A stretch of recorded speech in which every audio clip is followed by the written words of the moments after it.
también grabar. A ver, se me está yendo.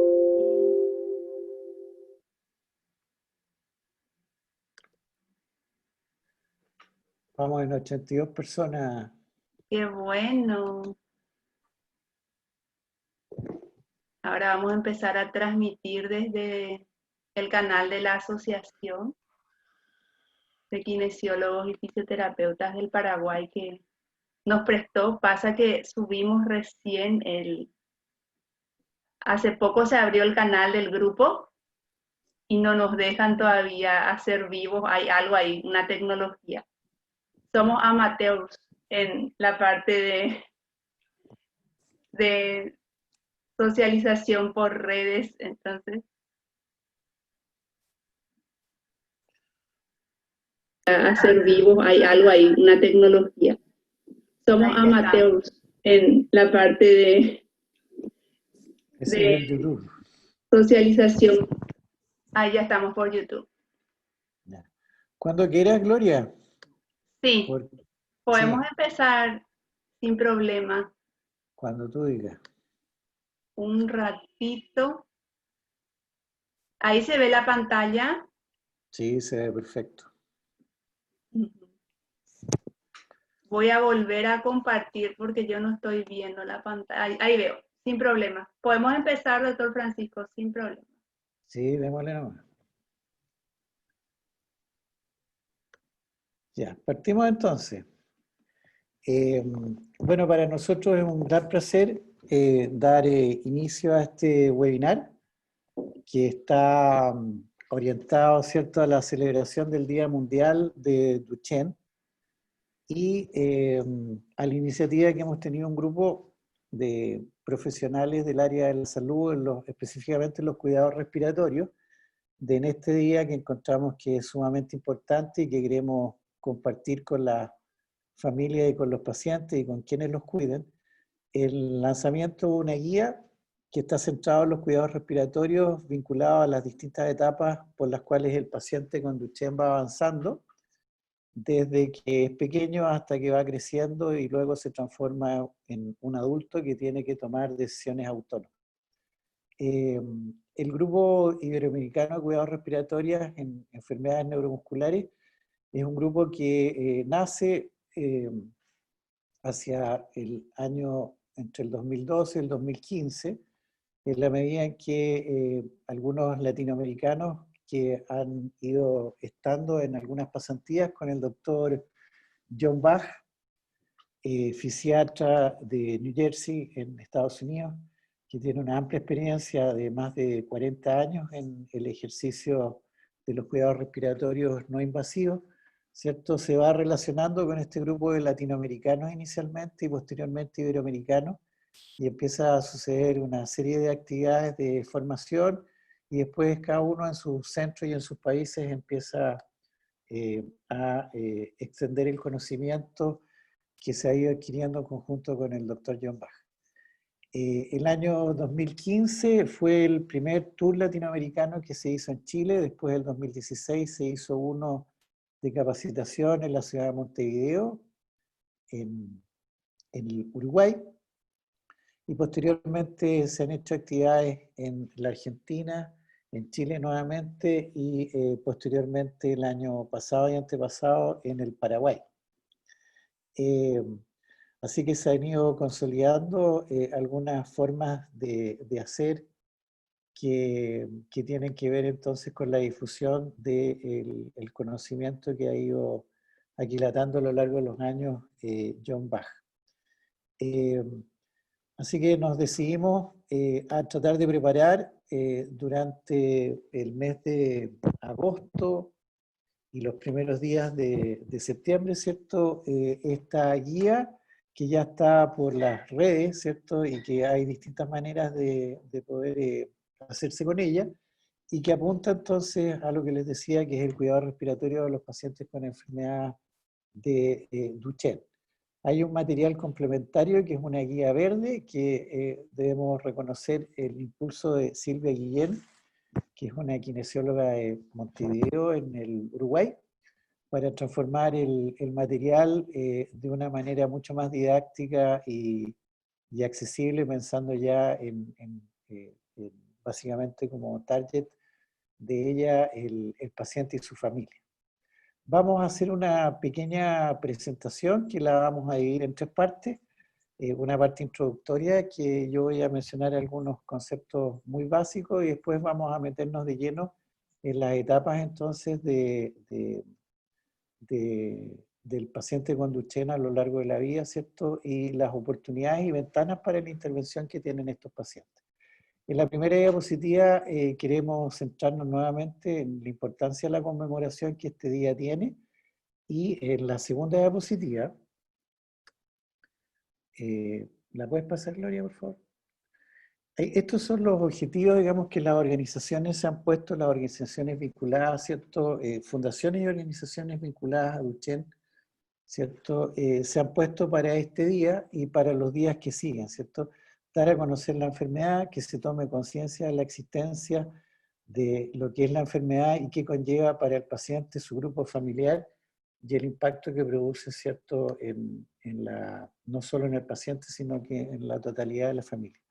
Visualizar además que hay agrupaciones que están pendientes de pacientes y familias que no solo están pendientes, digamos, de buscar las mejores soluciones para ellos, sino que interesantemente ellos también están muy pendientes de hacer difusión y extensión del conocimiento para ser mejor tratados.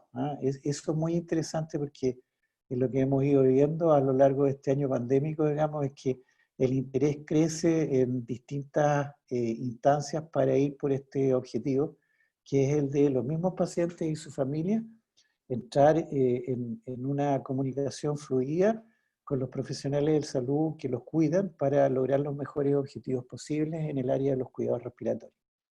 La próxima. Del punto de vista epidemiológico, la distrofia muscular de Duchenne, lejos es una de las enfermedades más prevalentes, más frecuentes, con mayor incidencia.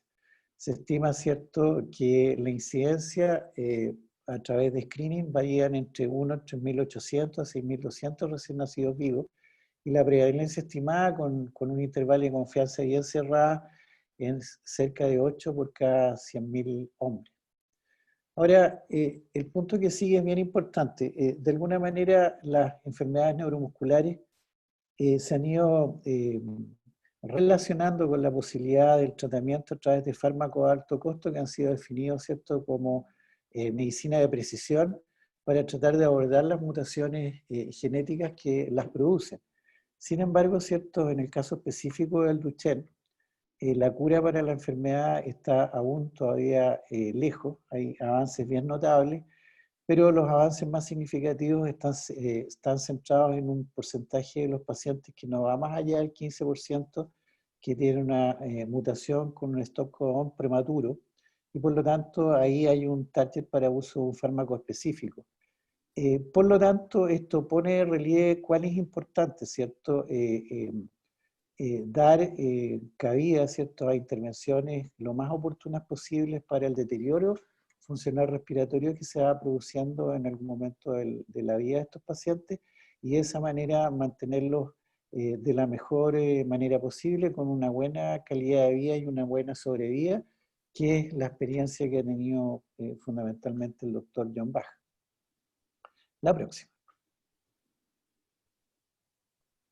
Es así como las mismas fundaciones de Duchenne, ¿cierto?, tratan de transmitir este mensaje, que la distrofia muscular de Duchenne y Becker son enfermedades genéticas raras, definidas por debilidad muscular, que hay una proteína específica que es la que da la expresión fenotípica, ¿cierto?, con variaciones de ellas que van desde síntomas menores como es el Becker, al Duchenne, que tiene mucho más intensidad en los síntomas. Pero dentro de la misma distrofia de Duchenne también hay variaciones en la expresión fenotípica, por ejemplo, ¿cierto?, en la pérdida de la marcha. Actualmente, ¿cierto?, no hay una cura disponible para esta enfermedad. Esta es una enfermedad que el único tratamiento probado, ¿cierto?, que logra un impacto, ¿cierto?, es el uso del corticoide. Ahora, cada año hay uno por cada 5.000 recién nacidos que nacen, tienen el diagnóstico de distrofia muscular de Duchenne. Y la falta de del conocimiento de esta enfermedad contribuye a un retardo mucho más tardío y una pérdida en la oportunidad de intervención precoz. La próxima. Esto es súper importante. La principal causa de muertes evitables en la distrofia muscular de Duchenne es la falla respiratoria. Falla respiratoria que fundamentalmente se produce con agudizaciones muy simples, como un catarro o un resfrío, en un paciente que ya tiene una insuficiencia ventilatoria. Y por no abordar de buena manera, ¿cierto?, el soporte ventilatorio, a nuestro entender el soporte ventilatorio no invasivo, y alternativas complementarias a él, como es el eficiente manejo de la debilidad de la tos, significa que estos pacientes, ¿cierto?, claudican en su bomba respiratoria y si no son manejados de una manera particular, donde el uso de la oxigenoterapia se transforma más en un problema que en una solución, ¿cierto? Tienen eventos graves que pueden constituir incluso causalidad de muerte. La próxima. Esta diapositiva, ¿cierto?, nos muestra trabajando en el Paraguay, en Asunción. Esto fue el 2018. La persona que está al centro, que está señalizada, ¿cierto?, con la flechita roja, es el profesor John Bach. Y aquí estamos en una actividad que lleva a la canulación de una paciente con enfermedad neuromuscular que vivió con una traqueostomía y un ventilador mecánico por harto tiempo hasta que se produjo el evento de la canulación. Y aquí hay varias personas que están vinculadas al grupo iberoamericano de cuidados respiratorios en enfermedades neuromusculares, el núcleo duro que fue el que partió. En este momento ya somos más de 15 personas y de a poco yo creo que vamos a ir creciendo, buscando los objetivos que nos convocan, que son básicamente trabajar centrados en buscar lo mejor para el enfermo. Tenemos accesibilidad, ¿cierto?, a un correo electrónico, a redes, tenemos Instagram y también hoy día, por ejemplo, estamos con la facilidad de transmitir también a través del canal de YouTube. La próxima. Nuestra misión, ¿cierto?, del Grupo Iberoamericano de Cuidados Respiratorios, ¿cierto?, en enfermedades neuromusculares, es promover los cuidados respiratorios no invasivos, como ya lo mencionábamos, en toda Iberoamérica, basado en los estudios y experiencias del profesor John Bach, centrando, ¿cierto?, la atención integral del paciente, ¿cierto?, en la autodeterminación y en las decisiones que él tiene que tomar en la medida que vaya transformándose de un niño a un adolescente y posteriormente a un adulto. La visión, ¿cierto?, ojalá llegara a ser reconocido por el impacto que podamos producir en esta área específica, ¿cierto? Y bueno, los valores que nos convocan son los valores de conseguir lo mejor para nuestros enfermos. No tenemos ninguna otra intención, no tenemos, ¿cierto?, intención de lucrar, no tenemos intención de hacernos famosos, no tenemos intención de nada más que compartir con el resto, ¿cierto?, una visión común para el manejo de nuestros enfermos. La próxima. Este año pandémico, ¿cierto?, han sucedido un montón de cosas que ha significado que a través de plataformas como las que hoy día permiten que más de 90 personas estemos reunidos en relación a un tema, ¿cierto?, hayamos compartido con distintas asociaciones de padres. Hacia los inicios de junio de este año tuvimos una actividad bien grande convocada por la Asociación de Duchenne Chile. Posteriormente, el 22 de agosto, tuvimos una actividad equivalente, ¿cierto?, con la Asociación de Duchenne de Ecuador y la Asociación de Duchenne de Guatemala. También había gente que estaba participando de otras latitudes de Latinoamérica, ¿cierto? Aparte de la convocatoria de estos dos lugares, había gente de México, de Bolivia, Chile, Uruguay, etc. La próxima.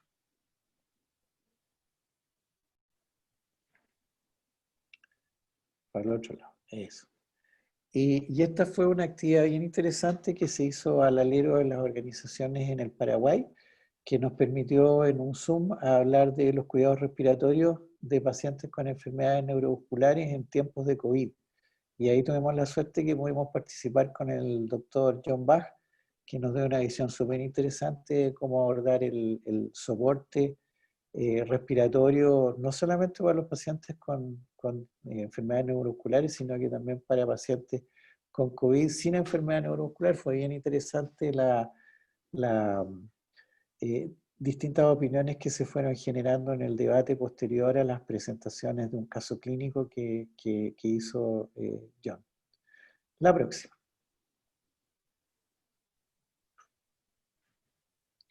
Bueno, entrando ya en el detalle de lo que queremos compartir hoy día con ustedes, ¿cierto? El documento de la guía de rehabilitación respiratoria para cuidadores y pacientes en distintas etapas, fundamentalmente cuando ya el paciente ha perdido la marcha, que es cuando hay más intensidad en las actividades, es lo que vamos a presentar ahora.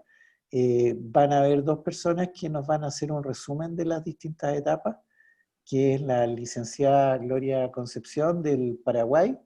Gloria ha tenido una participación muy interesante, ella tuvo la oportunidad de estar en 2 oportunidades en New Jersey con John, y ha sido una motora, ¿cierto?, en lo que hoy día se concreta en esta guía. Y posteriormente María Victoria Herrera, que también es kinesióloga de Buenos Aires, Argentina, ¿cierto?, que también tuvo la oportunidad de tener un periodo de formación con el doctor John Bach. Va a hablar algunas acciones complementarias a la primera etapa que nos va a comentar Gloria, y posteriormente una discusión en la cual todas las preguntas son bienvenidas. Gloria, entonces te dejo con la palabra, por favor. Gracias, Francisco. Buenas noches para todos una vez más y espero que esto sea muy útil para que puedan mejorar la calidad de vida y de atención también en las personas que tienen la distrofia muscular de Duchenne. Estoy muy agradecida con el grupo GICREN, con todos los profesionales de Iberoamérica, con el doctor Bach, con los colegas de Paraguay, también en el apoyo de la Asociación de Kinesiólogos y Fisioterapeutas del Paraguay, que nos prestó el canal porque nuestro canal todavía no habilita en vivo, pero igual lo vamos a poner luego la grabación ahí en diferido. Y vamos a iniciar entonces conociendo esta guía, que es lo fundamental que los cuidadores y los pacientes puedan manejar en forma práctica la guía. Por eso es que hicimos como un esfuerzo y mucho foco en que la guía sea bien clara y que llegue a las personas que deben llegar, que son los pacientes y cuidadores. Por supuesto que los profesionales también puedan entender el manejo de la guía y lo puedan transmitir también a sus respectivos pacientes. Hacemos énfasis en todo el área respiratoria, ya que en el grupo tiene, como dijo el doctor Francisco, en el tema de la visión y de la misión, poder transmitir esos cuidados respiratorios, aunque sabemos que también hay otros cuidados que son muy importantes. Nosotros vamos a dar énfasis al área respiratoria. Hacemos una introducción en general, lo dividimos en etapas de la enfermedad y según los cuidados respiratorios. En realidad, esta guía y esta división está dada ya por los años de experiencia del doctor Bach, que da una división práctica de las etapas y de cómo accionar en las diferentes etapas a nivel terapéutico específico para mejorar la calidad de vida. Ya luego la kinesióloga Victoria va a hablar del manejo respiratorio en sí, el doctor Francisco de nuevo del manejo de la escoliosis. Luego la guía tiene manejo de condiciones musculoesqueléticas, que en esta socialización no vamos a hablar por el tema de tiempo, pero está en la guía, que está completa ya subida en un link y está en la página de YouTube, de Facebook y de Instagram, donde compartimos el link y pueden bajar. Tenemos conclusiones en generales y las referencias ya que son basados en los artículos científicos y estudios. Hasta ahí todo claro. Si tienen alguna duda pueden escribir en el chat, no hay problema. Entonces básicamente ustedes saben cuál sería la palabra clave en esta distrofia muscular de Duchenne, o digamos la oración clave, el conjunto de palabras: pérdida progresiva de la fuerza muscular. y esta pérdida progresiva de la fuerza muscular termina afectando la función pulmonar, ¿sí? Entonces, ¿y cómo podemos cuidar esa función pulmonar y ayudar a dar un soporte?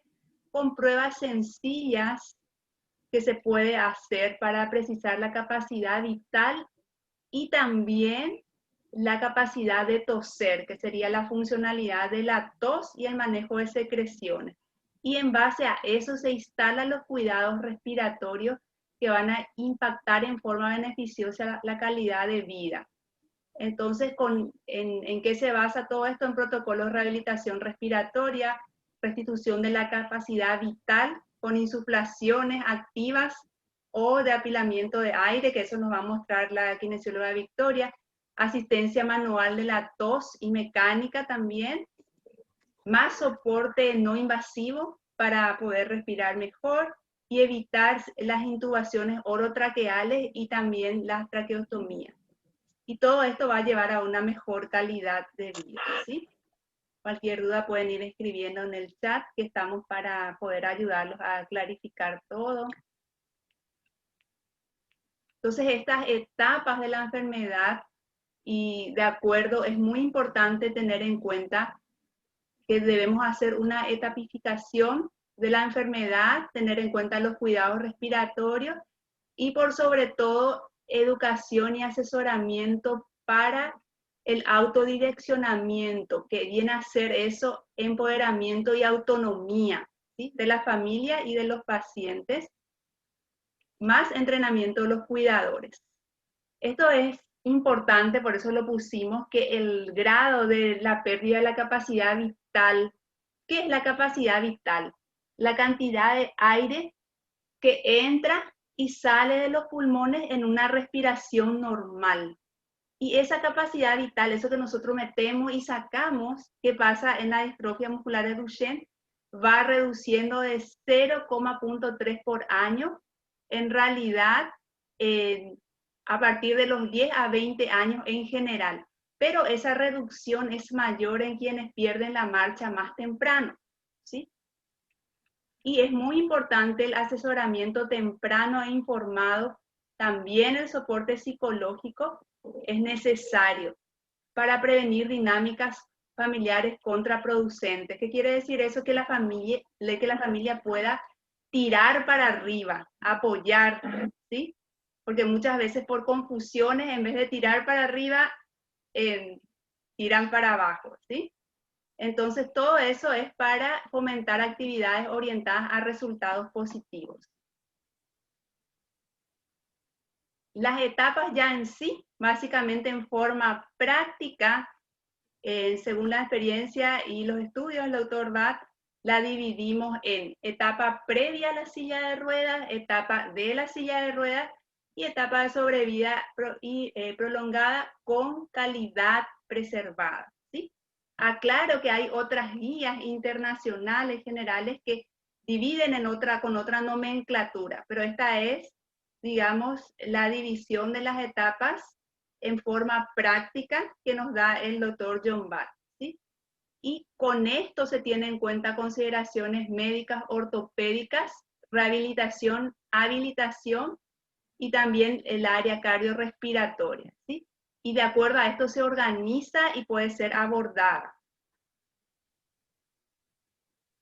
Aquí hicimos un flyer gracias al doctor Damián Pronello y también a la kinesióloga Lucía Manrese, nos ayudaron, que forman parte de FICREN, ellos son de Mendoza, ¿verdad? Excelentes profesionales que también estuvieron con el doctor Bach.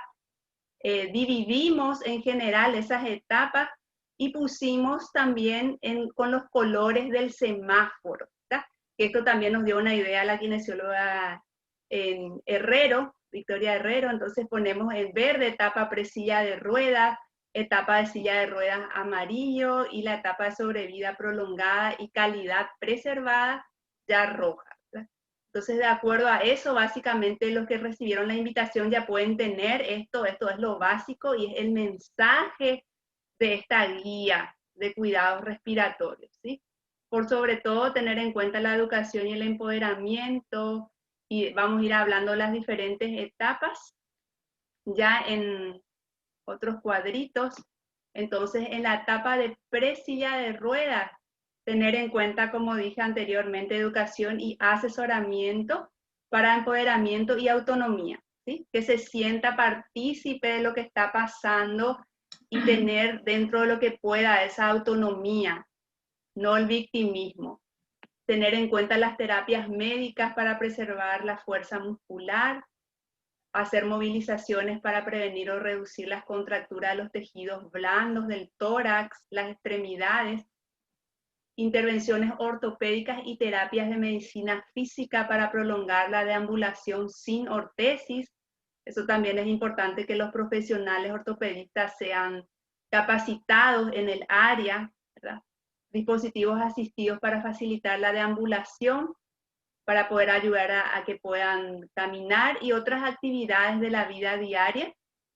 Evaluación y registro, esto es muy importante para el área respiratoria. Ya antes que estén en silla de ruedas, ¿verdad? Registrar ya la capacidad vital y los flujos máximos que vendrían a ser los flujos picos tosidos, ¿sí? Esto es muy importante. Yo agradezco a los colegas médicos, en realidad los compañeros médicos, porque yo soy kinesióloga, que me remiten ya los pacientes a mi hospital donde tenemos este programa, el Hospital de Clínicas, para que evalúe yo a los pacientes y también los colegas fisioterapeutas de la Fundación Teletón, que antes que estos pacientes estén en silla de ruedas, ellos ya me envían o envían al Departamento de Rehabilitación Cardiorrespiratoria de mi hospital, que es el Hospital de Clínicas, que es un hospital público de Paraguay, para que podamos evaluar a estos pacientes y hacer el seguimiento, y esto hace la diferencia en la calidad de vida y también de sueño.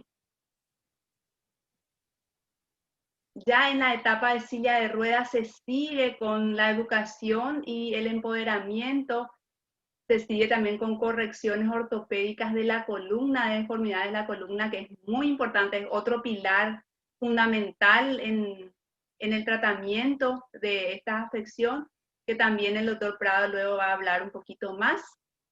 Hacer los dispositivos, también se continúa con dispositivos para facilitar actividades de la vida diaria en extremidades superiores, ya en los miembros superiores. Utilizar también los dispositivos para ayudar a los músculos respiratorios para que mantengan distensibilidad. ¿Qué sería eso? Usamos la bolsa le llaman ambú, pero en realidad es entonces la bolsa de reanimación manual.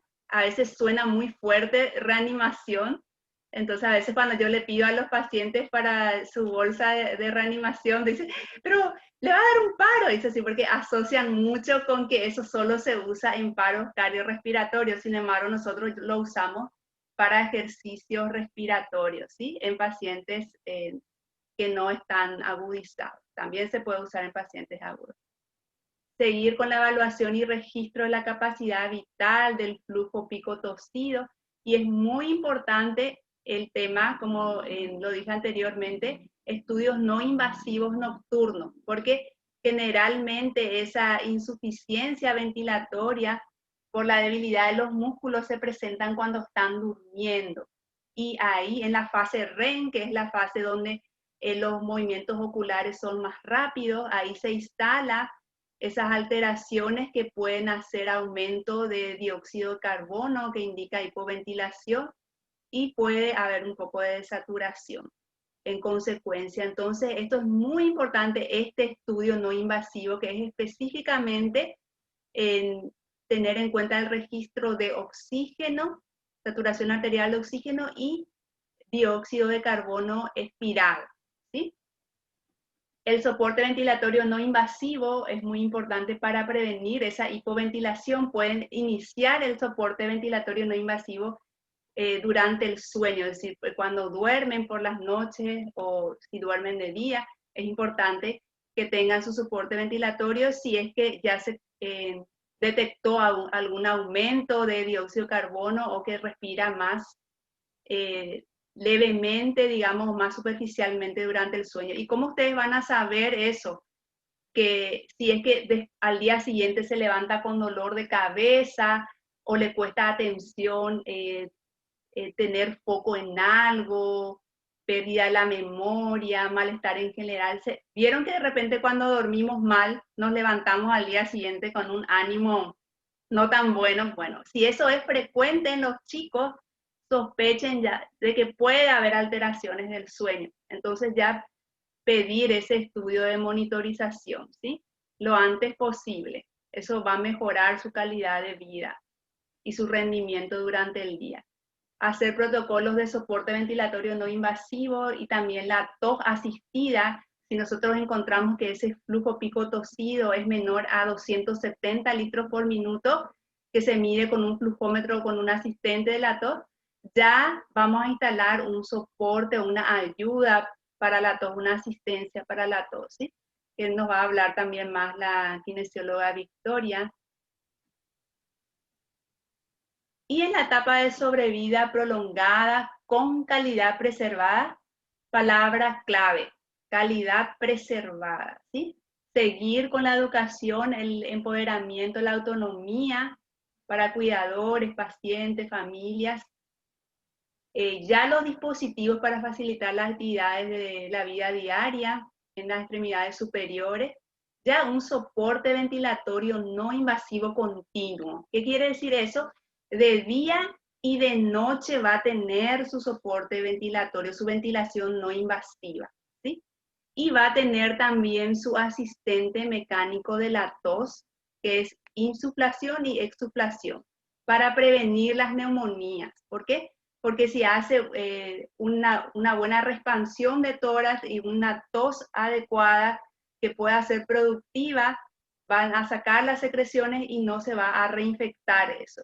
Y evitar todo lo que sea los fallos respiratorios agudos, es decir, que si tienen estos elementos, lo menos posible van a acudir a urgencias.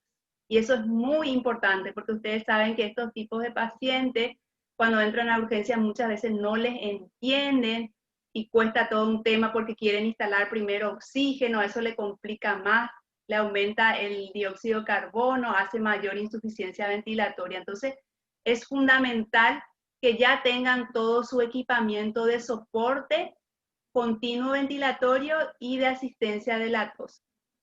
Si es que por ahí, en una de esas, se complica con algún fallo respiratorio agudo y no hay caso, tiene que ser internado, tiene que recibir atención médica en las urgencias y es intubado, se puede realizar la extubación. Hay protocolos específicos para enfermedades neuromusculares que tienen eficacia comprobada por más de 30 años por el doctor John Batt y que lo estamos realizando en diferentes centros del mundo y aplicar estos protocolos específicos de extubación y de canulación también. Si tienen traqueostomía, hay forma de sacar la traqueostomía, ¿sí? Hay formas gracias a estos dispositivos de soporte ventilatorio y asistente de la tos. Y le doy la palabra, le paso el micrófono a la colega kinesióloga Victoria Herrero. Muchas gracias, Gloria. Disculpen que voy a estar sin cámara, pero mi señal está muy mal y se me enlentece la conexión. Bueno, muchas... Sos tan linda. Bueno, gracias, Gloria. Bueno, muchas gracias por invitarme a participar de la presentación. Un honor estar después de la disertación de Gloria y de Francisco. Bueno, en la guía, la parte de manejo respiratorio, nosotros tratamos de simplificarla lo más posible y hacerla apta al alcance de todos los centros. Entendemos que hay centros que tienen capacidad de hacer cosas de más complejidad, pero nuestro objetivo es que esto pueda ser alcanzado por la mayor cantidad de instituciones y de cuidadores y de pacientes posibles. En cuanto al manejo respiratorio, en la guía hacemos hincapié en lo que es objetivar la condición del paciente con Duchenne, y en base a eso relacionarlo también las mediciones con la etapa en la cual se encuentre. Nosotros simplificamos las mediciones en lo que es pico flujo tosido, oximetría de pulso y capacidad vital, y en el caso que se pueda, obviamente, también con medición de dióxido de carbono expirado. Siguiente. Bueno, en cuanto al pico flujo tosido, sabemos que estos pacientes, cerca de los 12 años, están prontos a lo que es la plató o meseta de capacidad vital. Aproximadamente a los 12 años, que es lo que aparece en la literatura del doctor Bach, sabemos que es entre los 9 y los 17 años, ¿no? Va a depender de la complejidad y la severidad de la patología de cada paciente, y que cuando esta capacidad vital se encuentra por debajo de los 2 litros, normalmente ya llegamos a la plató, y luego, con el correr del tiempo, todos los años, la persona va a perder entre 5 y 10% de la capacidad vital, y que cuando llegue a menos de 2 litros, por lo general van a ser pacientes que ya van a requerir algún tipo de asistencia. A los 16 años, el pico flujo ya es menor a 300 litros minuto, y ahí es cuando vamos a tener que hacer hincapié en las ayudas tusígenas. Acá es cuando nosotros pusimos este esquema del semáforo, que fue una gentileza del licenciado Rositi, no sé si está acá, hace muchos años, y surgió en una presentación y se nos ocurrió una buena forma de esquematizar el semáforo. Siguiente.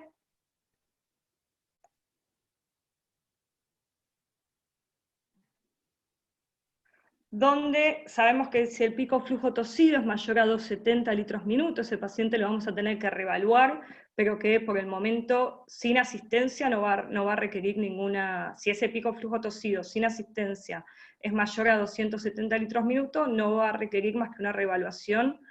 Si es menor a 270 litros minuto, va a requerir algún tipo de asistencia, y en especial aquellos pacientes cuando el pico flujo sea menor a 160 litros minuto, que sabemos que es un flujo incapaz de hacer una higiene bronquial adecuada. Entonces estos pacientes, cuando es menos de 270 litros, vamos a tener que hacer hincapié en algún tipo de asistencia tusígena, sea manual o sea mecánica, dependiendo de la capacidad del paciente de adquirir una u otra. Siguiente. Siguiente. Bien. Otras de las mediciones para objetivar que proponemos es la oximetría de pulso. Sabemos que la saturación normal en un paciente es mayor, en una persona, es mayor a 95%, y que los pacientes es fundamental, indispensable que cuenten con un saturómetro, que es un elemento fácil de adquirir, económico, y que es fácil de transportar, ¿sí? Que no requiere espacio y funciona a pila, así que es importante que los pacientes lo tengan, y en el caso que la saturación caiga por debajo de 95%, hacer hincapié en lo que es la asistencia de la tos. Que la asistencia podrá ser manual, simplemente con una ayuda manual, sea torácica abdominal, o complementándola también con una bolsa de resucitación. O podemos también optar, si la capacidad del paciente lo permite y los medios lo permiten, una asistencia mecánica de la tos, donde más allá del dispositivo que se utilice, acá en la imagen tenemos un dispositivo actual que todos conocemos, y a la derecha un prototipo de un dispositivo que esperemos a futuro sea de industria nacional y venga desde Mendoza. Pero más allá del dispositivo que se utilice, lo importante es que la asistencia de la tos que se le dé al paciente permita mantener un flujo de tos mayor a 270 litros minuto. Siguiente. Bien, en cuanto a la capacidad vital, es otra cosa que hay que objetivar. Sabemos que cuando es menos de 30 mililitros kilo, el paciente va a tener dificultad para toser. Cuando es menos de 20, incapacidad para suspirar y prevenir atelectasias, y cuando es menos de 10 van a ser los pacientes que tengan incapacidad ventilatoria y que requieran algún tipo de soporte ventilatorio. Siguiente. Siguiente. Ahí. En cuanto a la relación de capacidad vital y el soporte ventilatorio no invasivo, cuando es menor a 40% del predicho, son pacientes que probablemente tengan una hipoventilación nocturna, que a medida que progrese la debilidad va a progresar una hipoventilación diurna, que esto se va a ver acentuado cuando haya una progresión de la escoliosis, en especial cuando la cifoescoliosis sea mayor a 30 grados. Esto acelera la caída de la capacidad vital. En aquellos pacientes que tengan una capacidad vital menor a 1000 mililitros, van a requerir un soporte ventilatorio nocturno, y cuando la capacidad vital sea menor a 500 mililitros, seguramente requieran un soporte diurno. Y en cuanto al soporte ventilatorio no invasivo, el doctor Bach propone, y nosotros lo agregamos en la guía, un ensayo de ventilación que se puede hacer en una modalidad asistocontrolada por volumen, con 10 a 15 mililitros kilo de seteo de volumen, o una presión de soporte, y esto nosotros lo agregamos porque no todos los lugares tenemos acceso a equipos de volumétricos, entonces poder hacerlo con equipos de flujo continuo, con una presión de soporte que sea igual o mayor a 15 centímetros de agua. Siguiente. Bien, en la guía resumimos esto en diferentes cuadros, donde proponemos que los objetivos principales del soporte ventilatorio no invasivo, más las técnicas de tos asistida, son prevenir el fallo respiratorio, prevenir las hospitalizaciones, la necesidad de intubación y de traqueostomía, mantener la distensibilidad de los pulmones y de la pared torácica, y permitirle al paciente, que esto es fundamental, hablar más alto, lograr mayores flujos de la tos mediante insuflaciones máximas, máximos flujos de tos, y mantener la ventilación durante el día.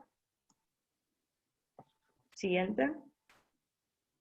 Bien, en cuanto a la evaluación, lo que ya dijimos anteriormente, la medición del pico flujo tosido, la evaluación de la saturación de oxígeno y del dióxido de carbono expirado, y algo que agregamos también acá es la calidad de vida asociada a la salud. Eso es importante, dependerá de qué escala prefiere utilizar cada centro, cada grupo de multidisciplinario que aborde al paciente, pero es muy importante evaluar la calidad de vida. Siguiente.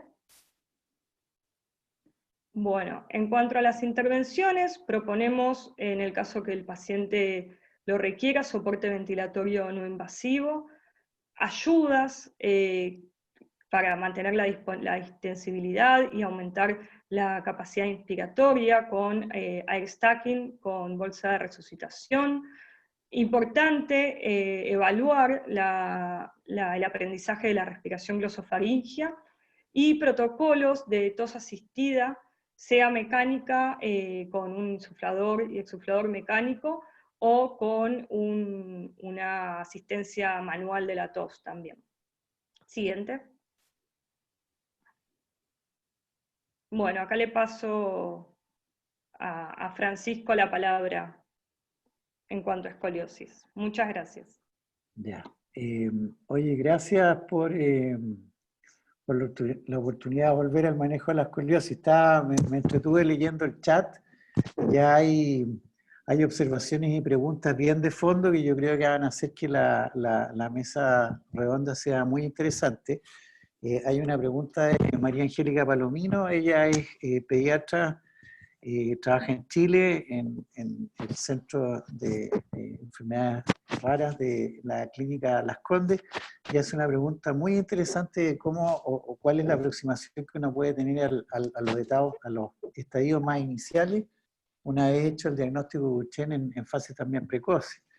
Y hay una observación súper interesante que vino por interno, que yo quiero transparentarla a todos, de José Corderi, de la Argentina, que nos habla respecto a algunas aceleraciones que hicimos en la edad de pérdida de la marcha del paciente con Duchenne, que yo creo que también es algo interesante y que podemos discutir también hacia el momento de la mesa redonda. Bueno, el manejo de la escoliosis en el paciente con Duchenne es tremendamente importante porque es todo un desafío. Hay una oportunidad para operar la escoliosis si es que esta escoliosis progresa y se hace una escoliosis de alta curva torácico-abdominal. El estrés quirúrgico y el manejo postoperatorio de este paciente, ¿cierto?, complica bastante, y generalmente si estos pacientes no son abordados con enfoques muy sofisticados desde el punto de vista de lo que estamos hablando, se transforman en desastres. En los postoperatorios, ¿cierto? Muchas veces estos pacientes se hacen no destetable la ventilación mecánica y algunos de ellos sufren de traqueostomía. Y se quedan pegados con esa traqueostomía por mucho tiempo. Por lo tanto, digamos, la escoliosis debe ser abordada precozmente al momento que ella se va produciendo, ¿cierto? Después de los 30 grados es un paciente que ya necesita evaluaciones ortopédicas, y después de los 50 grados, o cuando la escoliosis progresa más de 10 grados anualmente, el paciente debe ser intervenido con una artrosis posterior. Esto estaba presente en la historia natural de la enfermedad en más del 85% de los pacientes con distrofia muscular de Duchenne.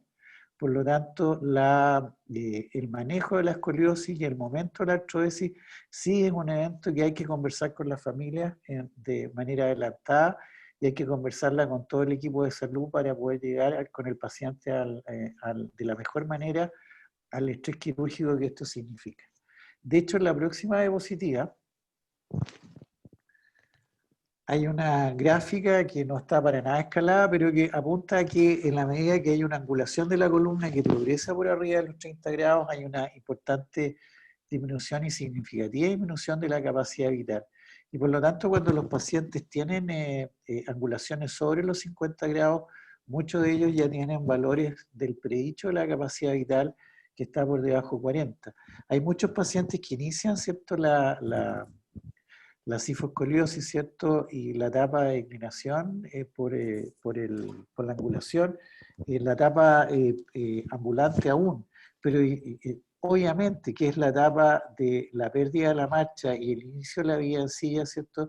Que se traduce en una mayor inclinación en la columna y por lo tanto una disminución más significativa en la función pulmonar, y por lo tanto hay que estar muy preparados, ¿cierto?, con la normalización de los volúmenes a través de ejercicios de rehabilitación, ¿cierto?, con el AMBUAC, que nos permite llevar, ¿cierto?, una capacidad vital reducida a una capacidad máxima de insuflación, que eso permite, ¿cierto?, ya en sí es un evento muy importante que hace que la pendiente de inclinación de la función pulmonar se desplace al menos en 5 años. ¿Ya? Y también, ¿cierto?, hay que tener la conciencia que muchos de estos pacientes ya en este momento pudiesen requerir cierto soporte ventilatorio no invasivo nocturno en la previa de la cirugía de la columna. La próxima.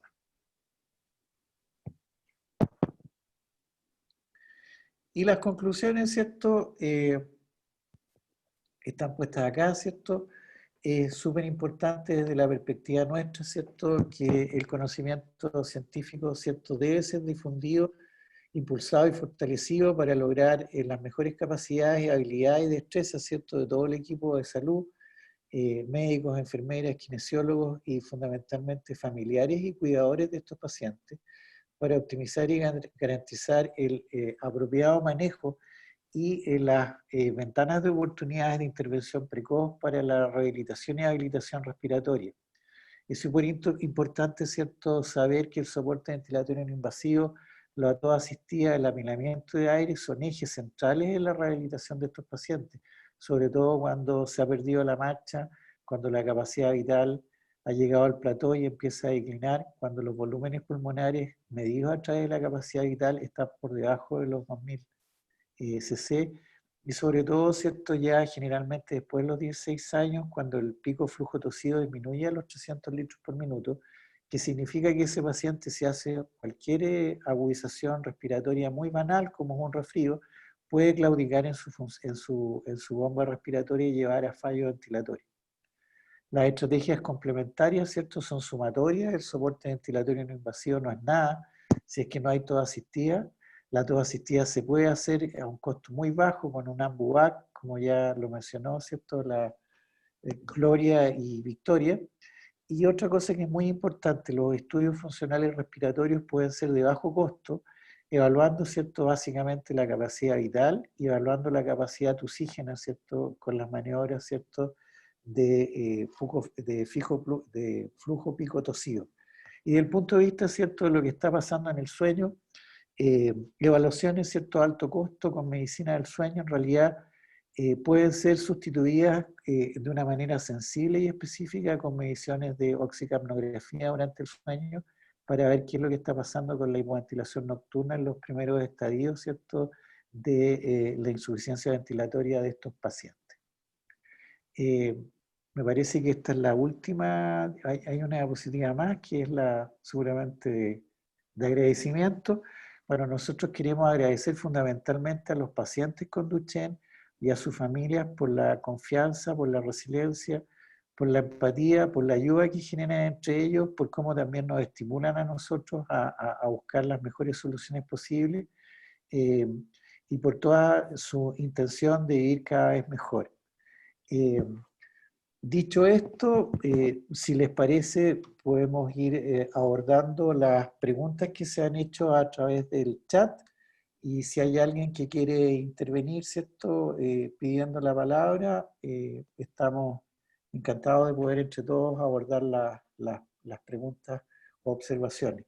Yo quería, como ya hubo dos comentarios, quería preguntarles a Gloria y a Victoria, ¿qué les parece la observación de la doctora María Angélica Palomino en función de cómo abordar la etapa, ¿cierto?, del niño con Duchenne que está diagnosticado hace poco, ¿cierto?, y toda esa etapa que viene, ¿cierto?, de oportunidad de intervención hasta que ya pierde la capacidad de la deambulación?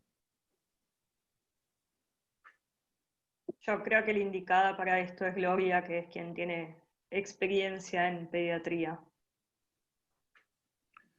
Gracias. Gloria, ¿qué te parece lo que plantea Keka Palomino?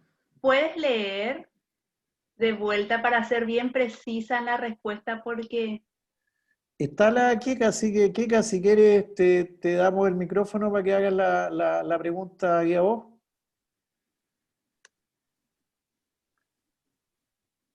Parece que se nos fue Hola, la... sí. No, Sí, aquí. Sí. dale Keka, dale. Mira, lo que pasa es que tengo un par de pacientes que tienen diagnóstico precoz por otras razones, porque le encontraron la CK elevada, entonces yo creo que siempre es importante partir el manejo respiratorio de los pacientes con Duchenne lo antes posible. Pero en caso en que los pacientes son asintomáticos, ¿hay alguna recomendación del grupo de expertos? ¿Ustedes qué harían con estos pacientes que tienen diagnóstico, que todavía no tienen 4 años y que en el fondo están con el diagnóstico de Duchenne por genética? Por otras razones llegaron al diagnóstico. Esa es mi pregunta. sí, doctora, mucho gusto. Por fin la puedo ver. El doctor Francisco me habló muy bien de usted. Ay, Muchas gracias. gracias por compartir y también por su compromiso con sus pacientes. Y es una pregunta muy interesante que ya nos hicieron los padres en otra webinar justamente con asociaciones de padres. Y honestamente puedo decir que al inicio, cuando yo recibía pacientes asintomáticos, les hacía las evaluaciones básicas y luego un seguimiento y les decía que tenga una vida lo más normal posible, que disfrute, porque más adelante iban a tener muchas terapias. Entonces yo quería que disfruten ese tiempo porque luego se iban a cansar de ir de fisioterapia en fisioterapia, que motora, que respiratoria, que los dispositivos. Entonces, que lo vivan normalmente. Después, igual seguí viendo esa inquietud de los padres de querer hacer algo. Entonces, obedeciendo a esa inquietud y queriendo brindarle mejor servicio y estudiando un poco, les dije que podían hacer como actividades lúdicas de conciencia corporal, hidroterapia, un poco de yoga para niños, pero todo como juegos y que ellos tengan mucha conciencia y cuidado de la parte corporal, de los movimientos, las respiraciones, la apertura del pecho, estiramientos, pero todo siempre muy lúdico, nada de presiones que tiene que ir a la terapia sí o sí, sino que ellos aprendan a comunicarse con el cuerpo, tener conciencia del cuerpo, de cómo la respiración influye en eso y eso es lo que estoy haciendo, porque antes yo no quería que ellos pronto tengan que depender de terapias, que quería que disfruten lo más posible de la normalidad de un chico. Igual los chicos en general es recomendado para todos los chicos que hagan trabajo de expresión corporal y de respiración y terapias de conciencia corporal lúdica porque ayuda a todos, no solamente a los chicos con Duchenne. Muchas gracias. No sé si Francisco quiere compartir o alguien del público. Tenemos también acá a colegas que tienen muchos pacientes con Duchenne de otros países de Argentina, de Uruguay. Tenemos a la Silvia Guillén, a la kinesióloga Celia Bersano de Córdoba, a la kinesióloga Hiromi, que también tienen experiencia y pueden compartir con nosotros. Muchas gracias. Oye, Gloria, yo creo que podríamos preguntarle, tenemos el honor que está el profesor Eduardo Luis de Vito con nosotros. ¡Ah, qué bueno! Eduardo, hola, ¿cómo estás? Qué gusto saludarte. ¿Estás apagado, Eduardo? Estás con tu micrófono silenciado.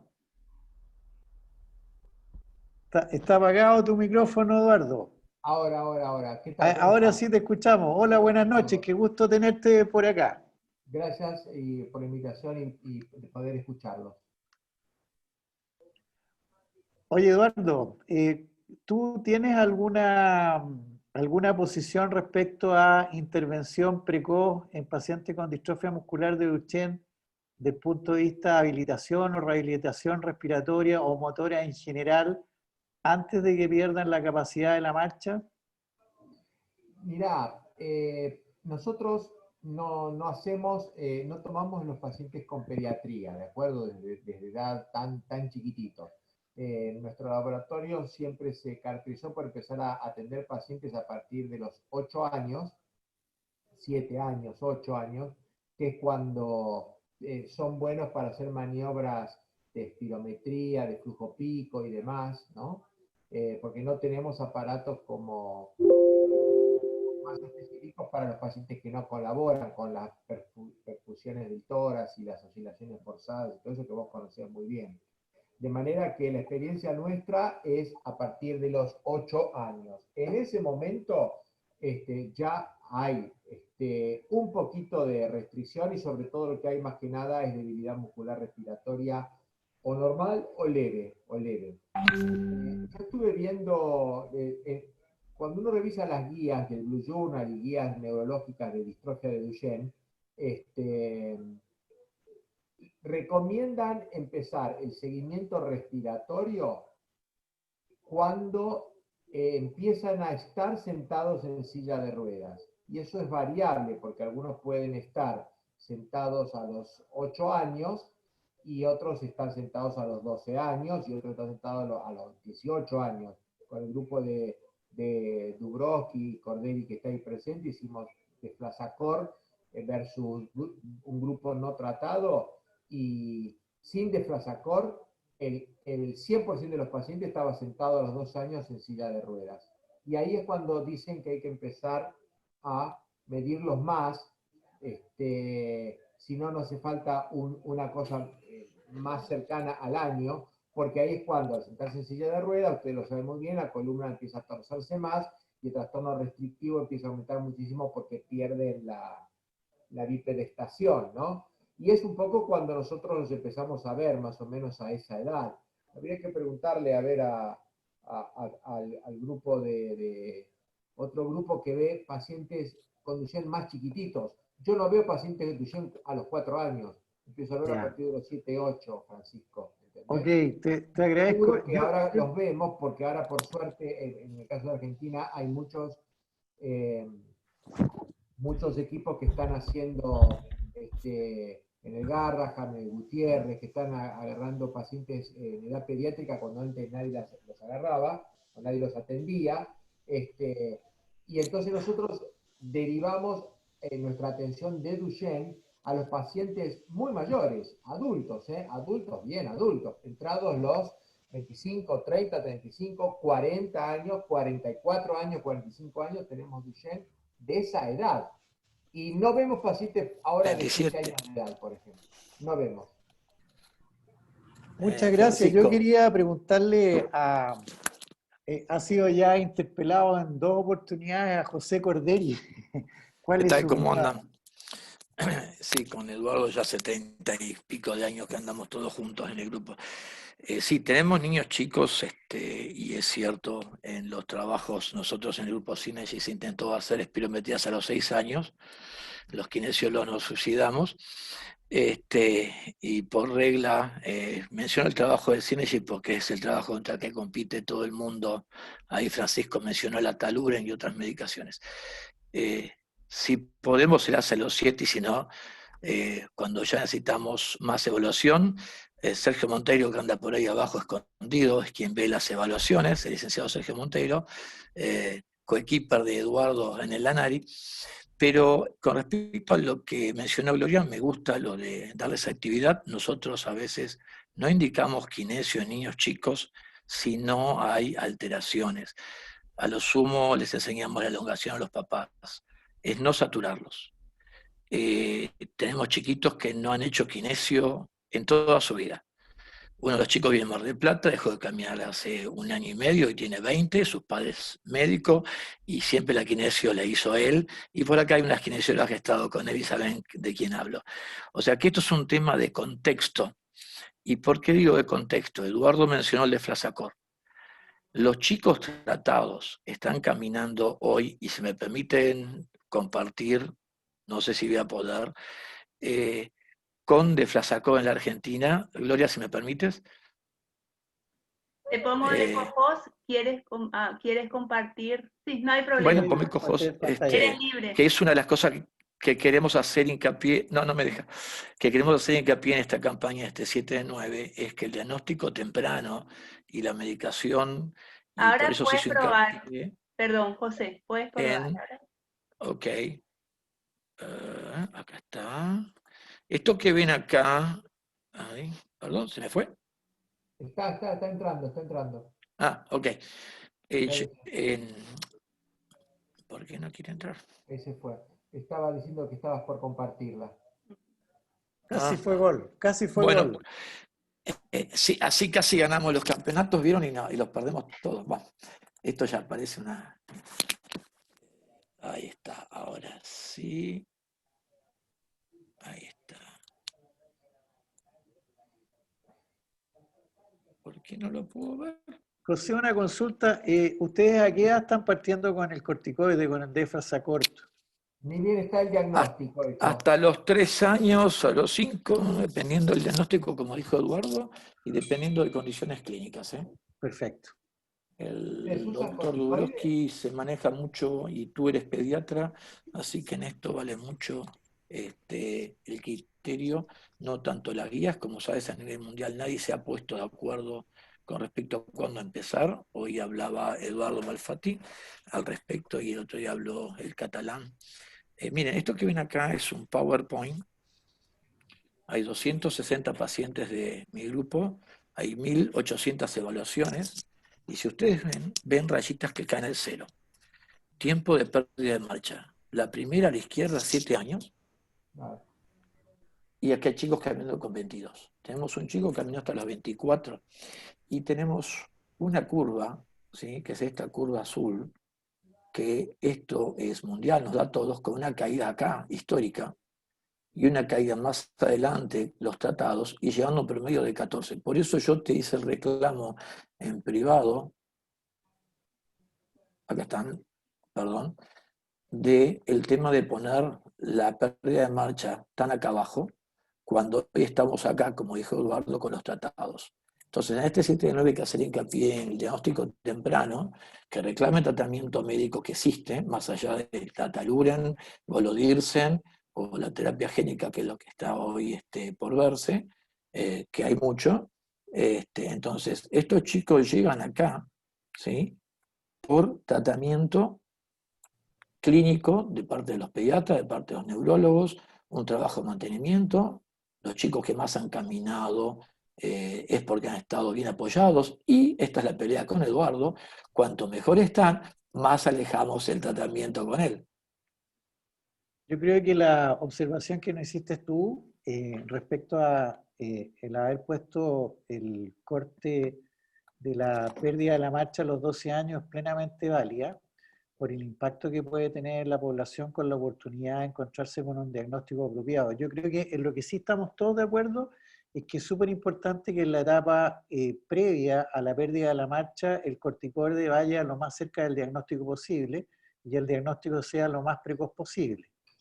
Porque el objetivo, ¿cierto?, va a ser que el paciente llegue a una funcionalidad pulmonar en que haga la capacidad, el plató de la capacidad vital con el valor más alto posible para que la declinación después sea lo más gentil posible. Entonces, en ese sentido, creo que es súper importante tu comentario, José, y te lo agradecemos mucho. Y es algo que yo creo que vamos a reconsiderar en una actualización de la versión de la recomendación que estamos haciendo. Hay muchas preguntas, así que si les parece podemos ir avanzando. Hay algo aquí que me parece bien interesante. ¿Cuál es el rol que tienen los estudios especializados del sueño, polisomnografía o poligrafía, y en qué estadio de la enfermedad?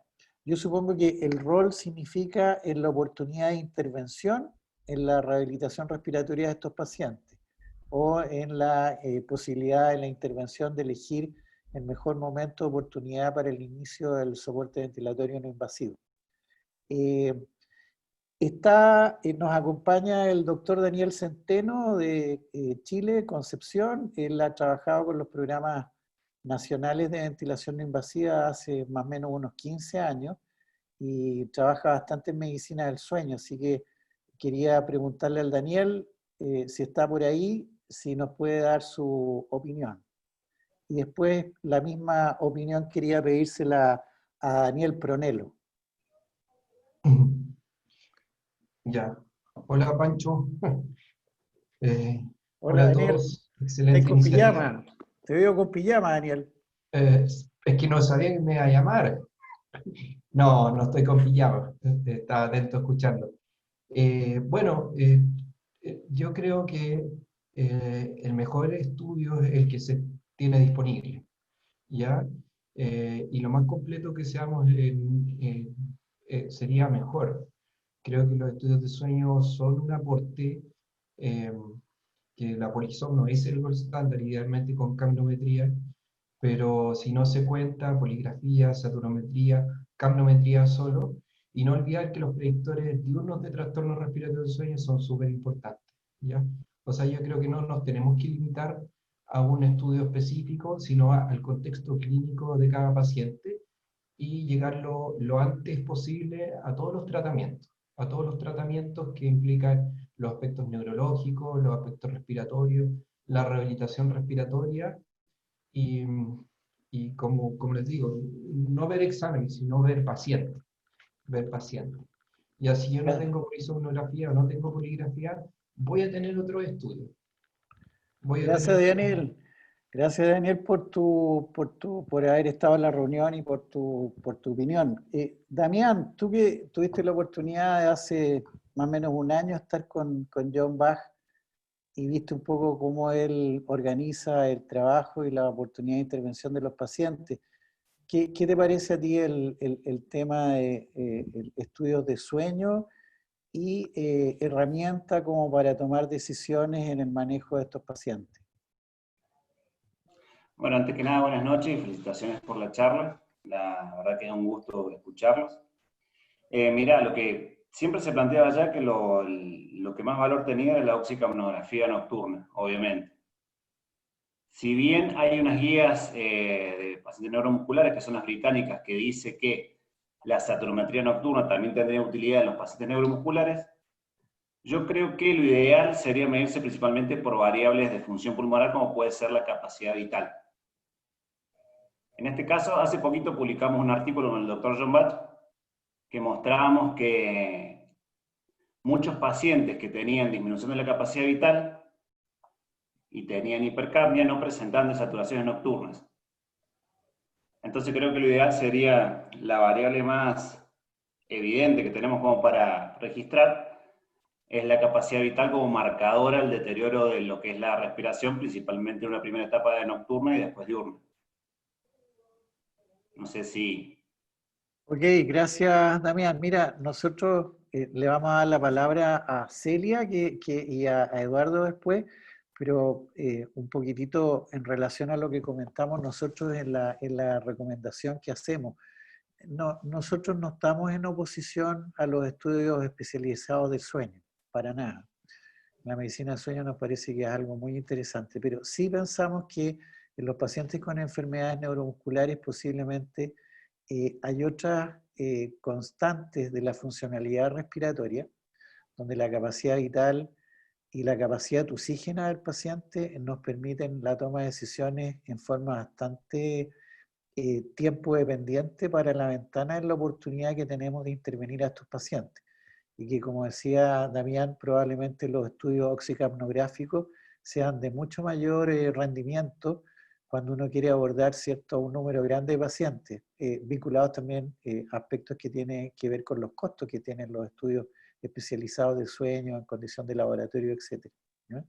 Es un poco por lo mismo que nosotros hablamos de un sencillo laboratorio de función pulmonar que no es habitual, el que se hace habitualmente cuando uno analiza a un paciente que tiene una enfermedad del parénquima o de las vías respiratorias, ¿cierto? Y lo que estamos promoviendo, ¿cierto?, es medición de capacidad vital, pico flujo tosido, ¿cierto?, como un estándar aparte de la saturación y en el sueño, ¿cierto?, saturación y estudio capnográfico o otra medición no invasiva del CO2. ¿eh? Por ahí va la postura nuestra. Celia, tú querías hacer un comentario. Hola, buenas noches, gracias a todos. Sí, yo solo quería contar esto, que a lo largo de los años, ya hace bastante que trabajo con pacientes neuromusculares, como 20. En un principio todos los pacientes llegaban tarde y bueno, en la medida en que fui enseñando que teníamos que trabajar un poco más temprano por la rigidez del tórax, bueno, ahora recibo los pacientes, digamos, apenas se hace el diagnóstico, incluso bastante pequeños.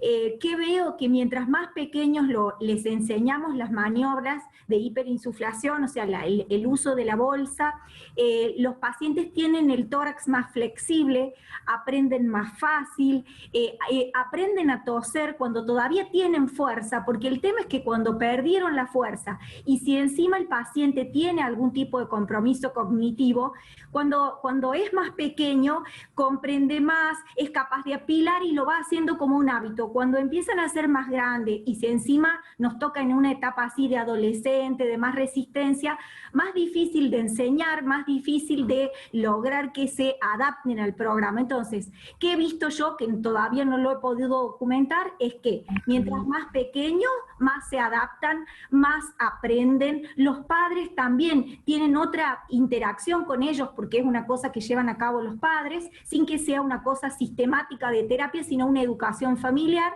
Y el tórax también, desde más pequeño, se mantiene más flexible. Cuando el niño empieza con la mancha tambaleante, con dificultad, eso ya tiene un impacto en el tórax que nos es difícil de medir. No lo podemos ver en la capacidad vital, sí lo podemos ver en la fuerza de los músculos expiratorios, que ya está disminuida, pero bueno, cuesta medir, porque cuesta también que puedan, desde el punto de vista cognitivo, colaborar. Solo puedo decir eso, mientras más pequeños, más se adaptan, más aprenden, más se van sumando con el paso del tiempo y más flexible se puede mantener el tórax.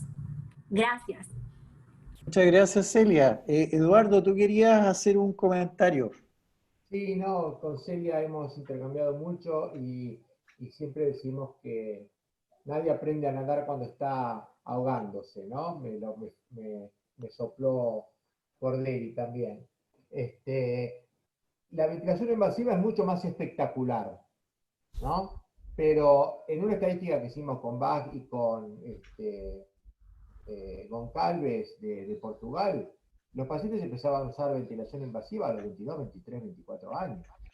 ¿De acuerdo? No necesitan antes. Y full setting BNI era para los 26, 27 años, 28 años. Pero ya todos tenían tos débil. Y todos tendrían que tener asistencia de la tos, pero no desde los 20, desde los 15 años o antes. Entonces, el concepto de que uno se centra mucho en la BNI porque es muy espectacular y es muy excitante la BNI, ¿no? Bueno, a ver cómo uno maneja BNI con full setting, es decir, con 24 horas al día, que es otra cosa.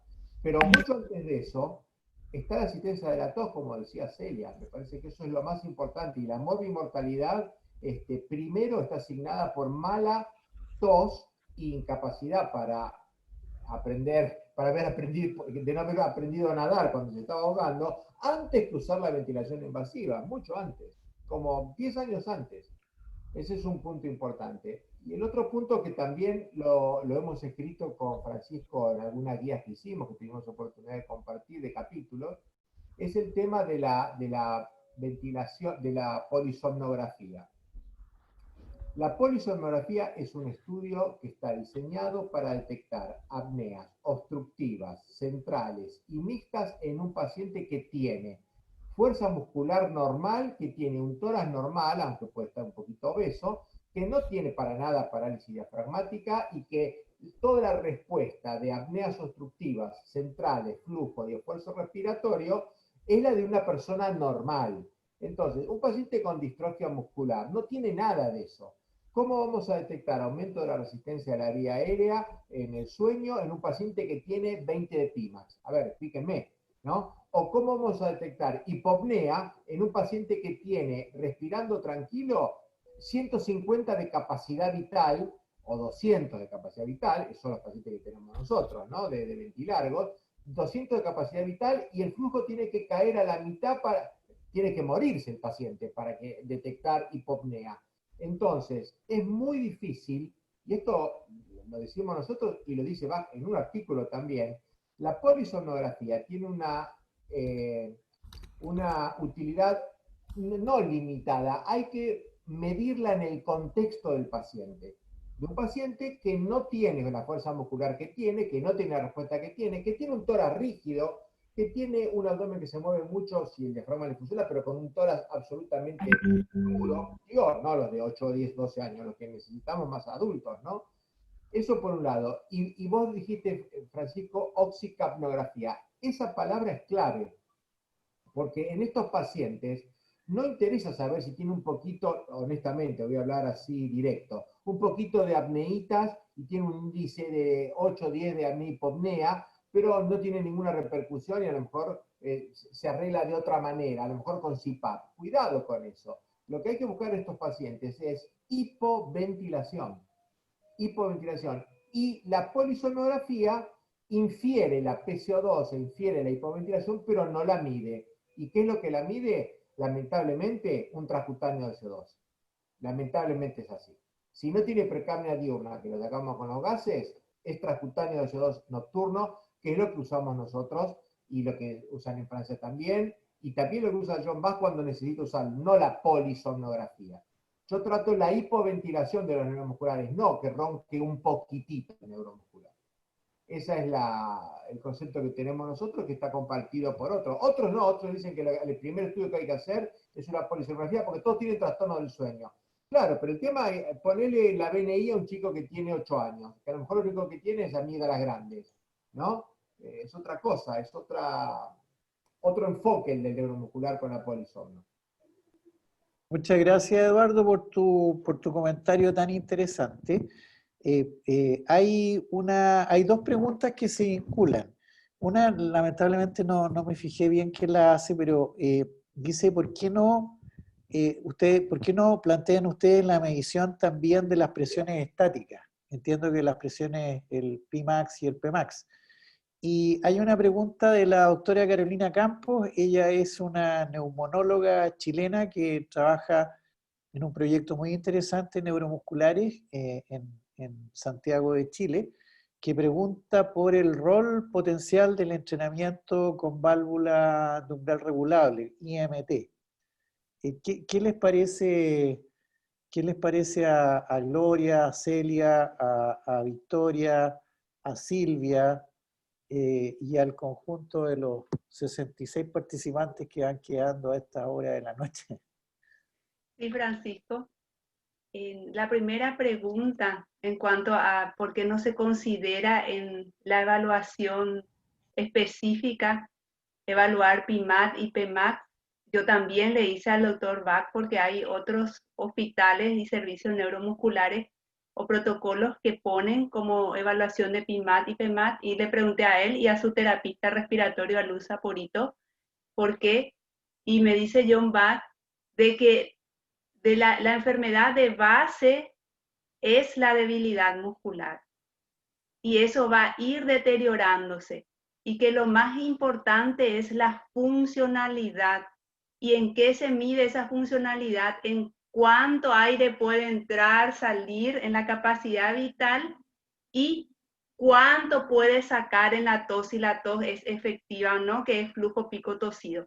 Entonces él va directo al grano y sigue eso, porque evidentemente PIMAT y PEMAT van a deteriorarse. Sin embargo, se pueden dar soporte para la capacidad vital y para el flujo pico tosido. Entonces se puede hacer si uno quiere, pero ese seguimiento fundamental se va a basar en la funcionalidad medida por capacidad vital y flujo pico tosido, entonces, y expirado también. Y en eso se basa más, y es como para no perder tiempo hacer básicamente eso. No sé si alguien más quiere responder la primera o ya voy a la segunda o quiere compartir algo. Buenas noches. Bueno, quizás yo podría compartir, yo creo que todo lo que han dicho es muy cierto. Nosotros en general recibimos pacientes que tienen diagnóstico de Duchenne porque tienen debilidad muscular. Entonces, mi pregunta iba hasta antes de eso, porque yo tengo un par de pacientes que tienen el diagnóstico antes por otros eventos, porque uno debutó con apnea o por otra razón. Yo creo que lo que dijo el profesor Eduardo y los panelistas es muy cierto. Mientras antes partamos de forma lúdica, porque tenemos que hacer vivible esta situación con los pacientes, con los cuidados respiratorios, con nuestro objetivo final, que es preservar la capacidad vital o obtener la máxima capacidad vital. Hay estudios que demuestran que cuando partimos precozmente con manejo de la tos, la hiperinsuflación, el AMBUVAC o incluso el asistente de la tos mecánico, la diferencia en capacidad vital al final, a los 12 años, es diferente y puede ser hasta de 500 ml o incluso más. De manera que el manejo precoz de estos pacientes tiene que ser implementado y tiene que ser conocido por los pediatras, porque uno no puede enviarle al experto, al paciente, a los 8, a los 10 o a los 12 años. Ya es tarde.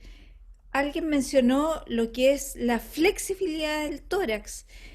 Hay un momento del crecimiento pulmonar que es crucial, los primeros 3, 5 años de la vida. De manera que mi pregunta iba justamente hasta antes de los 4 años, porque a los 4 años en general los pacientes pueden llegar al diagnóstico del Duchenne, pero incluso antes, por distintas razones, ¿ustedes partirían con esta flexibilidad del tórax, el iniciar este manejo precoz, esto que mencionaron ustedes de la actividad lúdica, de ser proactivo, de ser muy deportista, entre comillas, o sea, decir que el paciente saque la mayor capacidad vital posible antes de que empiece la debilidad propiamente tal? Y una vez que empieza la debilidad, ahí no hay ninguna duda que hay que partir con una intervención precoz, porque tenemos que preservar, sobre todo si es el momento crucial entre los 4 y 5 años en que se hace el diagnóstico de Duchenne. Necesitamos partir con este manejo precoz para preservar la capacidad vital, de manera que aquellos que lo reciban a los 8 o 10 años, lo reciban en las mejores condiciones posibles. Entonces, yo creo que esto es crucial y es un aprendizaje que hemos ido aprendiendo en el tiempo. Y yo pienso que no podemos, eh, eh, digamos, confiarnos en los estudios de sueño. Los estudios de sueño son complementarios, pero ustedes dijeron el compromiso de la tos, la capacidad vital, son mucho más importantes que los estudios de sueño. Los estudios de sueño nos ayudan, pero yo he tenido pacientes que tienen estudio de sueño normal y a los 2 días colapsan y no tiene que ver con qué estudio de sueño tenían. Entonces, no es solo el estudio de sueño, es la experiencia y es esto que ustedes han presentado de la capacidad de toser, de la capacidad vital que tienen, para poder entonces definir qué riesgo tiene el paciente de colapsar frente a la infección respiratoria que esté a la vuelta de la esquina. Eso quería Gracias, gracias, Angélica. No sé si hay más opiniones a este respecto. Yo creo que es un tema bien complejo porque la evidencia que hay respecto a intervenciones tan precoces son, de hecho hay modelos en animales, ¿cierto? En ratón, que buscan distintas maneras de entrenar a un paciente, o sea, un ratón con modelo Duchenne, ¿cierto? Y eso también mirándolo en pacientes. De hecho, hay comparaciones, por ejemplo, qué es lo que pasa con entrenamiento en entrenamiento marcha, footing, versus entrenamiento ergométrico al tren superior en etapa no ambulante. ¿Eh? Y la conclusión que probablemente el estudio, o sea, el entrenamiento del tren superior con bicicleta ergométrica tendría un mejor rol versus el daño que podría producir, ¿cierto?, un entrenamiento de alta carga, como por ejemplo hacer trotar a los pacientes. Entonces, hay cosas que tienen que ver con el ser niño, que significa ser lúdico, porque no hay niño que no sea lúdico, incluso en pandemia los niños son lúdicos, ¿cierto? Pero otra cosa, ¿cierto?, es ponerse a tratar de transformar en un atleta, un paciente que tiene una condición neuromuscular donde hay una estructura y funcionalidad de una proteína, ¿cierto?, que no permite el estrés del ejercicio. ¿Eh? Entonces, eso también hay que tener esa salvedad, porque de repente uno ve que hay padres que tratan de estimular la marcha, lo meten a una serie de actividades que en el fondo al final, ¿cierto?, no van contribuyendo y el paciente sí puede tener una pérdida funcional importante. Sí, yo creo Perdón. que lo que a mí me... coincido plenamente con lo que decís, Francisco. A mí me parece que si hay un objetivo es que permanezcan la mayor cantidad de tiempo posible parados. Esto lo sabe bien Cordero y lo saben bien los fisiatras. Si el paciente está parado, es la mejor manera de preservar la capacidad vital, ¿no? Al margen de todos los ejercicios que uno le haga para la tos, para aprender a nadar y toda la cosa. Pero si en el momento que se sienta, un chico que se sienta a los 7 años, tiene pésima evolución respecto al que se sienta a los 12 y del que se sienta a los 18. El que se sienta a los 7, a los 15 está con insuficiencia hipercárnica. El que se sienta a los 18 va a usar BNI cuando tenga 28 años, les puedo asegurar. Por eso las medidas tienen que ser para mantenerlo de pie. Y acá yo les quiero preguntar, porque yo no tengo mucha experiencia, tratando de lograr este objetivo, ¿cuál es la experiencia de ustedes con el tema del alargamiento de los tendones, como para mantener un poco más la movilidad? Que yo no tengo experiencia con eso, directa por lo menos. ¿Quién puede opinar de eso? Porque me podría ilustrar.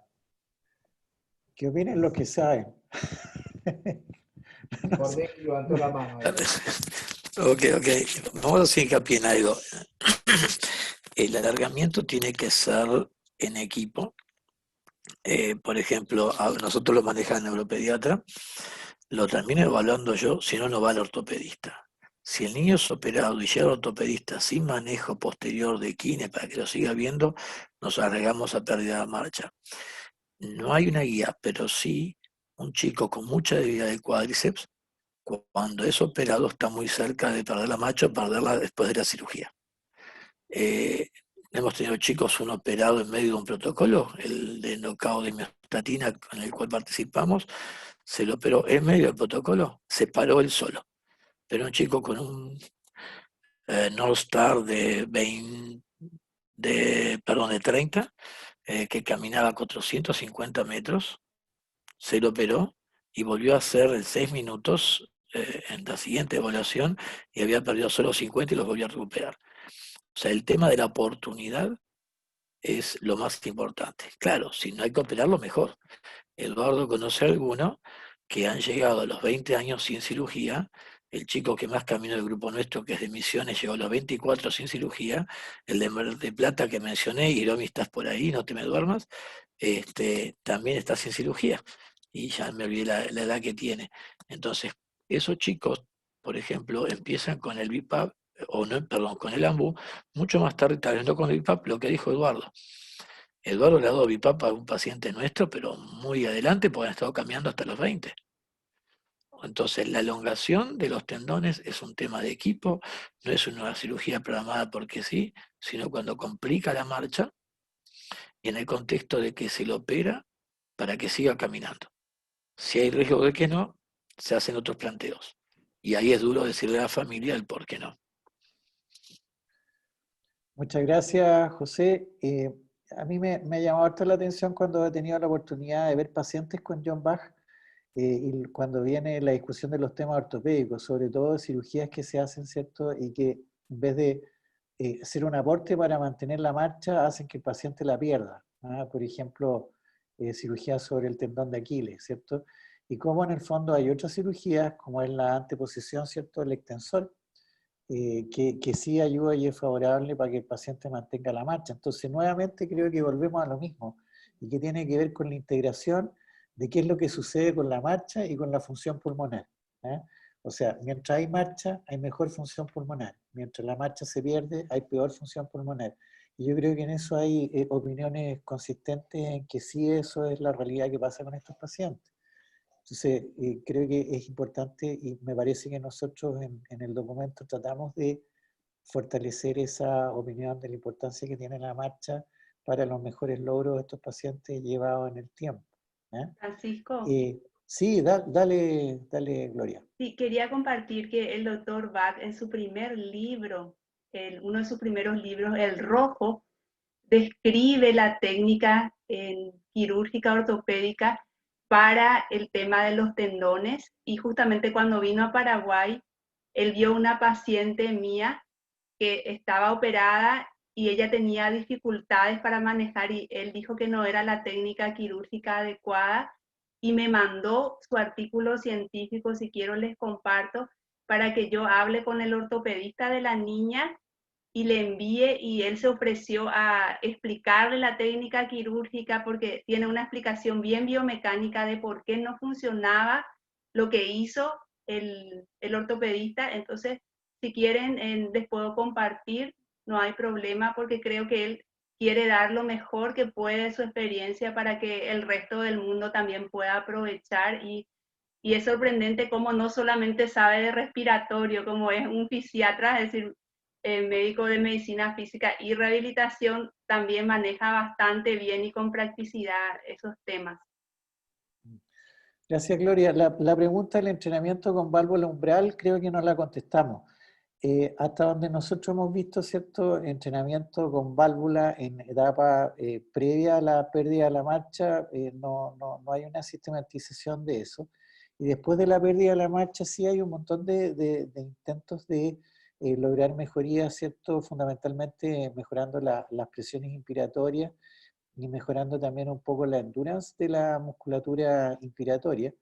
Y también viendo qué impacto puede tener, por ejemplo, el entrenar con IMT sobre el PEM y eventualmente sobre el pico flujo torcido, al eventualmente lograr una mejor capacidad vital. En realidad, yo diría que de lo que hay, muchas veces el entrenamiento, por ejemplo, en un paciente de alta curva, de una cifoscoliosis toracolumbar, ¿cierto?, que está por arriba de los 60 grados, un paciente que ya tiene una insuficiencia ventilatoria y que se planifica una cirugía a 6 o 8 semanas después de una intervención con válvula, pudiera tener cierto rol. Pero creo que no es y no apunta, ¿cierto?, a las otras grandes ventajas que tiene el apilamiento de aire o el air stacking, ¿cierto?, el uso de la toa asistida con AMBU y eventualmente el soporte ventilatorio en las etapas que Eduardo decía. Yo creo que el comentario de Eduardo es bien importante porque si uno ve, ¿cierto?, lo que tiene John en sus artículos y en sus libros, él habla, ¿cierto?, después de los 12 años, cuando ya los pacientes empiezan a ir cayendo progresivamente con una mayor probabilidad de riesgo a la vida en silla. Después dice que a los 13 años en general, ¿cierto?, en promedio se llega al plató de la capacidad vital alrededor de los 2 litros. Después menciona que a los 16 años estos pacientes ya empiezan a bajar su pico flujo toxido por debajo de los 300 litros por minuto. Pero él dice que con las intervenciones que él lleva, ¿cierto?, en general el paciente a los 19 años recién está llegando a capacidades vitales por debajo de 1 litro, cuando ahí necesita soporte ventilatorio no invasivo en la noche. Y recién después de los 22 años estos pacientes están llegando con volúmenes por capacidades vitales menores a 500 ml o menores a 350, y ahí hay que ir, ¿cierto?, a extender el soporte ventilatorio, ¿cierto?, de la noche para el día, y ahí está la pipeta y todos los beneficios, ¿cierto?, de la ventilación con volumen control.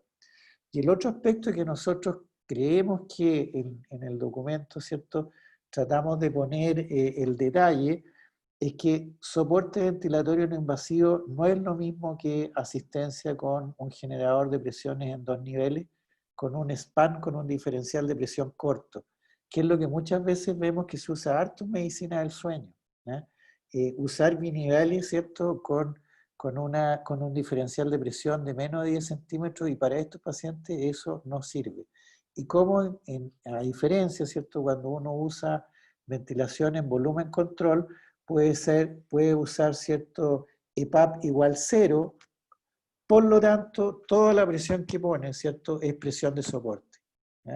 Y eso entonces permite normalizar la ventilación cuando el paciente lo requiere, pero en estadios bastante más avanzados. Por lo tanto, yo creo que todos hemos ido llegando a un consenso que lo importante es la mantención de los volúmenes, la mantención de la marcha, el apilamiento de aire o el air stacking, la tos asistida cuando se empieza a necesitar, fundamentalmente después de los 13 y 16 años, y ya en etapas más avanzadas, ¿cierto?, el soporte ventilatorio, ojalá con funcionalidad respiratoria que es fácil de realizar, ¿cierto?, no necesariamente con estudios especializados del sueño, y abriendo la posibilidad de estudios de sueño con oxicapnografía. Creo que eso es un poco el resumen de un poco el core de lo que queríamos compartir, y siendo ya las avanzadas horas de la noche, no sé si hay alguna otra intervención o comentario, o ya vamos cerrando y despidiendo.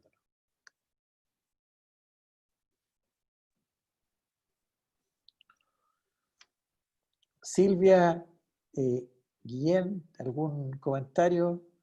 Hiromi, para ir terminando.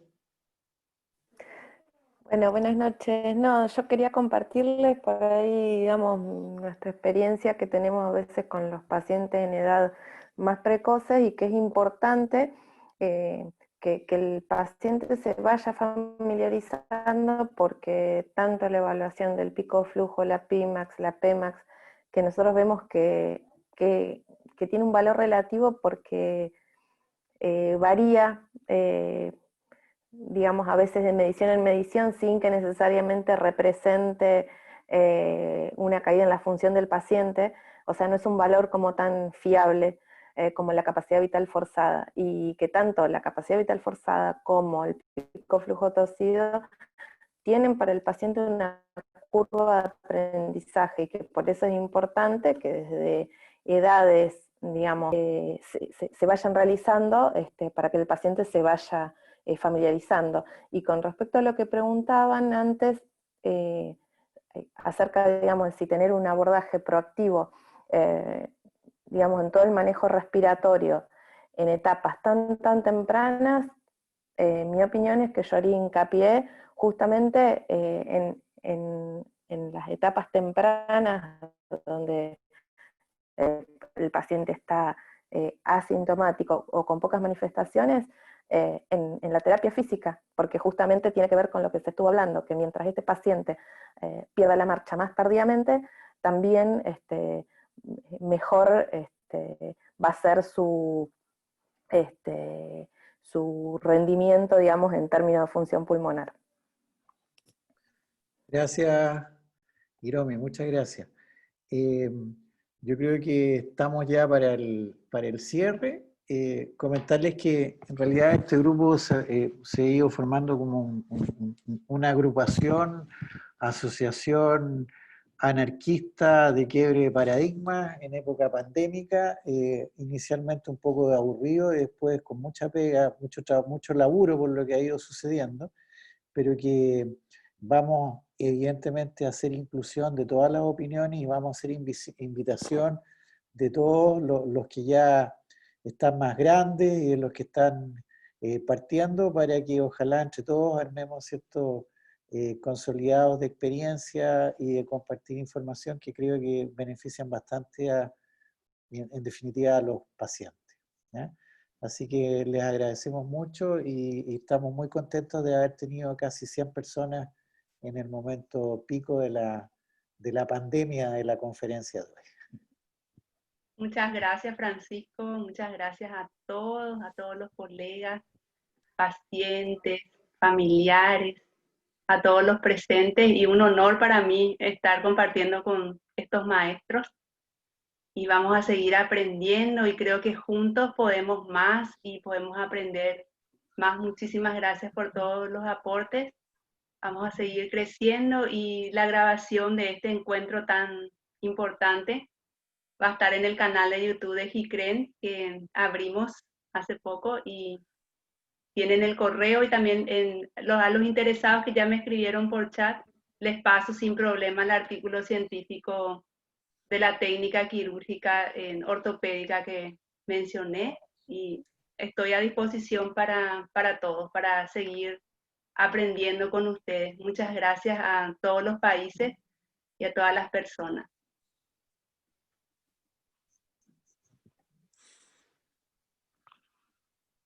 No quiero cerrar. Gracias. Chao, chao. Cuídense mucho.